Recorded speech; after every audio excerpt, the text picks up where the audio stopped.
Hello, welcome to The Weirdough. My name is Logan Michon. I am a sommelier student here in DC, and I'll be taking you on random food adventures up and down the East Coast, teaching you about wine and stuff, showing you how to cook basic, essential things.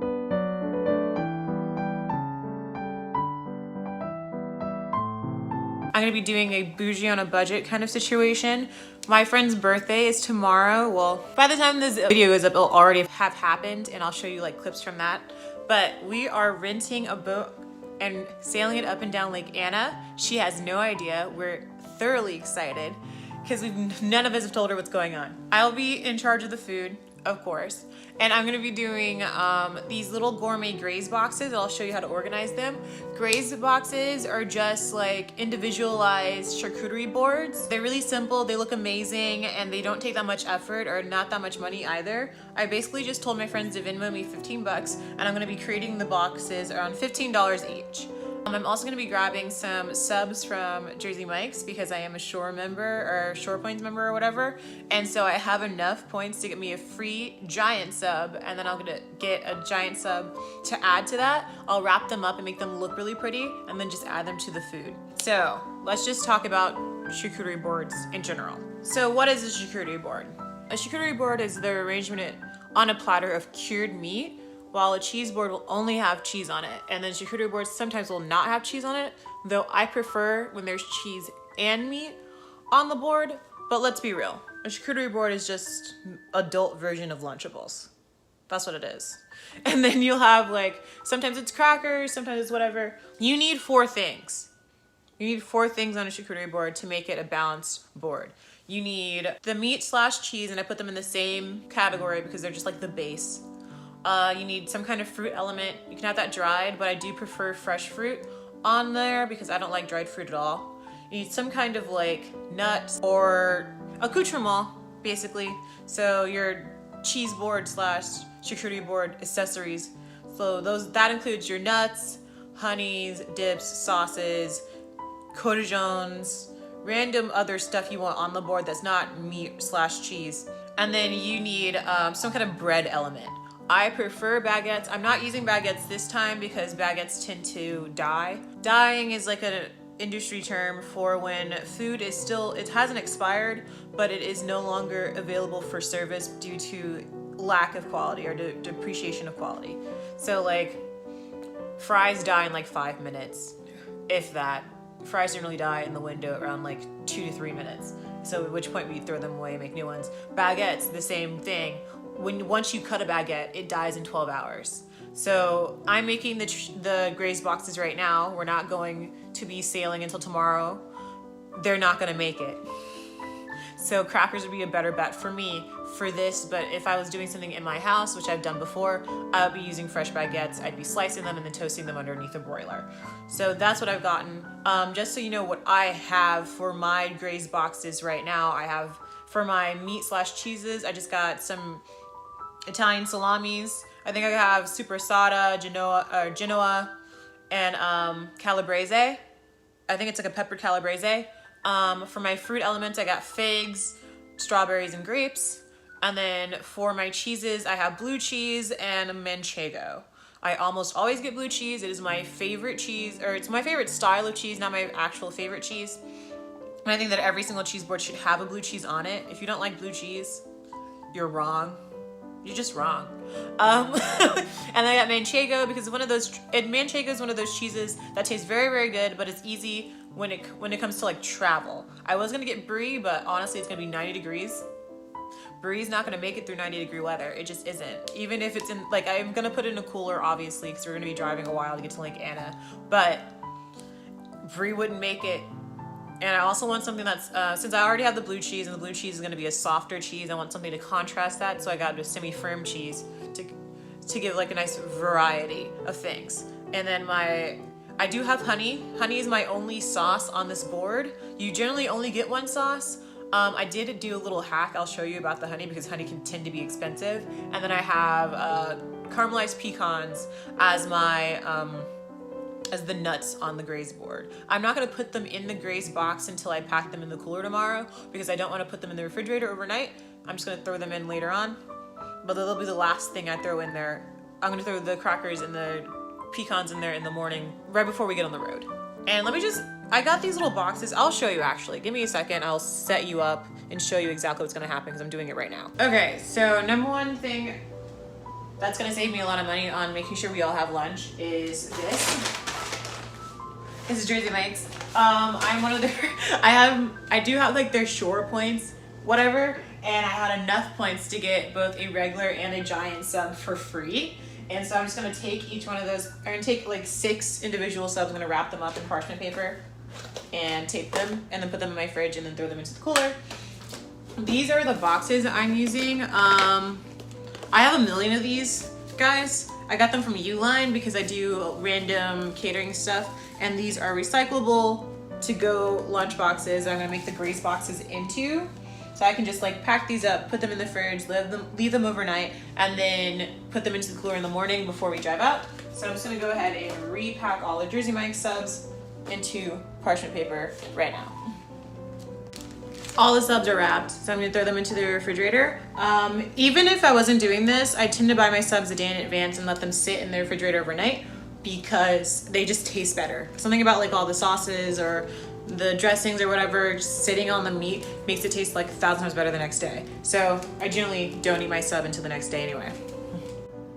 Just wanted to give you an overview of all the things I have. These figs, I'm going to show you how to take care of them properly because they are a bit delicate. I'm going to be cutting them and then freezing them and then putting them in the box in the morning because they do need to be stored very cold because they're high in sugar. I have grapes, both green and purple. I'm going to leave them on the vine as much as possible.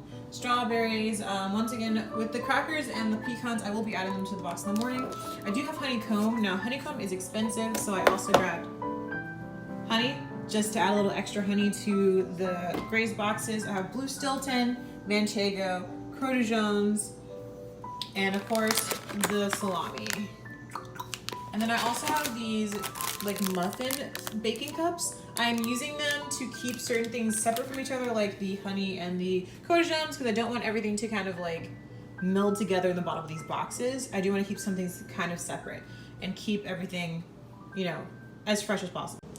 Like I said, figs are delicate, so I'm going to give these a nice washing. I'm going to try to be as delicate as possible. I'm going to be slicing them, putting them into a plastic bag, and then also into a container and putting them into the freezer, at which point I'll add them to the Graze boxes in the morning.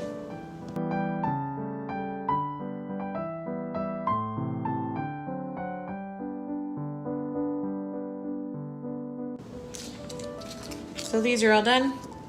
I am placing them into the boxes respectively. Okay, so let's move on to our second thing. I am going to start slicing the cheese. I think I'm going to put the blue cheese next to the honey. That makes the most sense to me. I'm going to go ahead and start slicing that now. So let me wash off this knife and re-slice and then place those into the lunch boxes or the Graze boxes. Okay, everything is sliced up. I'm going to go ahead and start placing these in there in the way that I want them to look next to the honey. Okay, and then I'm just gonna wrap up everything else, probably have a little snack later. Okay, so this is what it looks like right now. And I think I wanna add like maybe the peppered salami underneath the blue cheese and honey. So I think that's what I'm gonna do. And then have the calabrese on the other side, or maybe even like the dry salami. I will figure it out, but I think that's what I wanna do. Add a little bit of calabrese over here and then have maybe the grapes over here. I'll figure it out.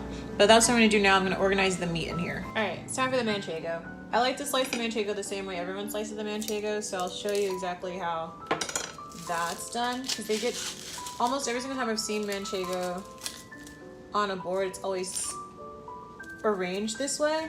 And so I think it's like the official way you're supposed to do it, or the way everyone else does it.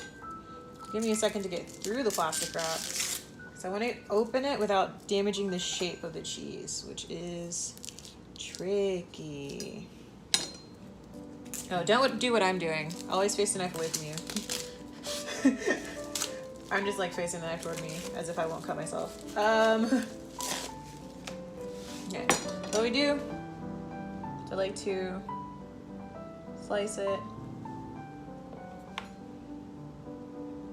It's beautiful triangle shapes. I want 4 for each box, so I'm gonna have to be kind of careful here. Okay, so I have enough for 1 box, and then I'll show you just that so you don't have to watch me slice all the manchego in regular speed. I'm just going to kind of hang them out like this. So one side this way, one side that way, one side this way, one side that way. And then just kind of lean them up against the side of the box. And when you do that, it looks really, I don't know, pretty. I don't know if you can see it, hold on. It looks really pretty, just kind of shingled like that. So that's what I'm gonna do with all the manchego and all the boxes. It's time for grapes. I personally like leaving the grapes on the vine. I think it gives it like more of a cute touch. I think everyone does. Everyone likes to leave it on the vine. I like to get both because honestly they're different. Like green grapes are sweeter than the red grapes are, and red grapes go better with like blue cheese, in my opinion. I like the spark of color. I like the change of color. I just like the way it looks. So I've already washed them. I'm gonna leave them on the vine. I'm gonna try to cut them as carefully as possible so everybody gets the same amount of grapes in both red and green. Strawberries don't require explanation. I'm not gonna cut them. I did wash them. I'm just gonna place them in there. Okay, throwing the quarter jones in there now. I am going to take them out of the brine a little early. I do want them to dry a little bit so they don't get their brine all over the rest of the stuff. So they're gonna go into little muffin pan things like I did with the honey. And then literally all the stuff I have left to go in here is going to be the pecans and the figs. So I'll show you the finished product in the morning once I add those things into the box. Hello, it's the next morning. I just woke up. And if you're wondering what's on my head, it's a headscarf. Most black women wear their hair wrapped up to protect it. All women should wear their hair wrapped up to protect it. Everybody should be doing this. And it's weird that like I never see anyone on YouTube like doing this. If you've noticed, either I pin curl my hair at night, which I've totally worn pin curls on my channel before, or I wrap my hair at night, but I'm not curling my hair today because I'm going on a boat, because why? So if you see me in the morning, probably gonna look like this. This is what I sleep in, this is what I sleep in. We should normalize just looking like this on your YouTube channel. Anyway, it's the morning after I prepped, so I'm grabbing all the stuff and like getting ready to pack and my car up, and I have to finish the boards right now, which I'm gonna do right now. Okay, so the graze boxes are almost done. I just need to add the figs to them because the figs are kept separate. And then I'm not gonna put the crackers in here because once you see this, you'll understand the box is way too full for me to add crackers in here. So I'll just keep them separate and then we'll just grab crackers as we eat them. Figs are very high in sugar, and that's why they are so delicate. It's because they're like extremely high in sugar in comparison to most fruits. So I had to keep them in the freezer and then put them in the boxes now so that they still stay pretty, ripe and fresh. And this is like fig season. I always know when it's fig season because it's like it's right when I get a craving for an heirloom tomato, which is a weird way to say it, but like heirloom tomatoes are in season around my birthday, and so I know like a few months before my birthday, it's fig season. I'm like, right when it gets like super, super, super, super hot, and that's really how it works. Like, the hotter it is when the fruit is harvested, the more likely it is to be sweet. Because sun, that's how sugar is made. Sunlight. That's how it works. So like the more sun something gets, usually the more sugary it is. So let's go ahead and pop these figs out of the freezer into the box. Ooh, I don't want them there because I don't want the figs next to the grapes because figs are purple, grapes are purple. That's the whole thing. I want to make sure that all of the things on the board are not next to things that already look like them. And that's how you make it look super duper pretty, is like making sure that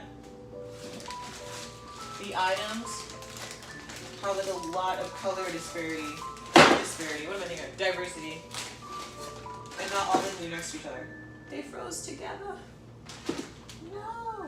Okay, let me leave these on the counter for a second because they did freeze together. So I'm gonna go take a shower, get ready, come back to you, and throw the rest of the stuff into the graze box. I need to leave here relatively soon. Yep, BRB.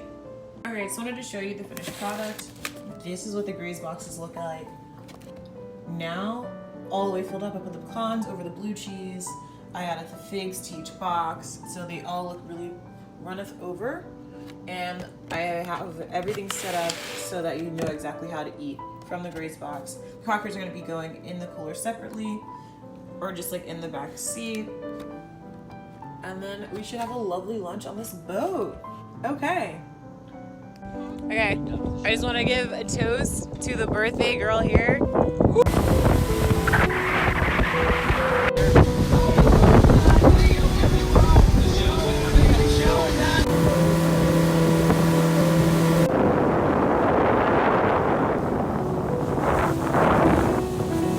Happy birthday, Vika! Yes, happy birthday, girl! Oh my goodness. It's been a fun day, it's a great day. Yeah, I'm really sorry. 25.